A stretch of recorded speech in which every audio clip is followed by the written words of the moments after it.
ஹேமலதா ஸ்ரீராமில் வாங்க வீடியோக்குள்ளே போகலாம்.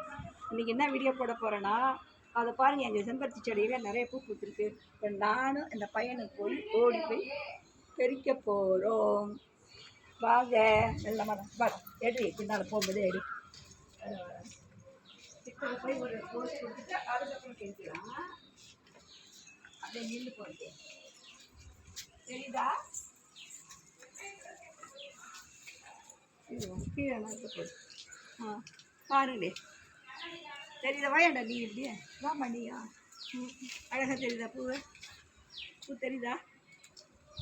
தெரியுதா? உங்கள் கையெல்லாம் தெரியுது, ஏற்கனவே பிரிச்சது இல்லை? யார் மாதிரி தான் வச்சுட்டு போகையா? பாப்பாவதா? அவள் தான் இப்படி பிடிச்சிருந்தா. அழகாக இருந்தது. அதுமாரி இப்போ ஒருத்தவங்க பிடிங்க, யாராவது பிரிக்கலாமா? பாருங்க கீழே பாருங்க, ஏதாவது ஒன்று ஒன்றா பிரித்து கொள்ளலாமா? வாங்க.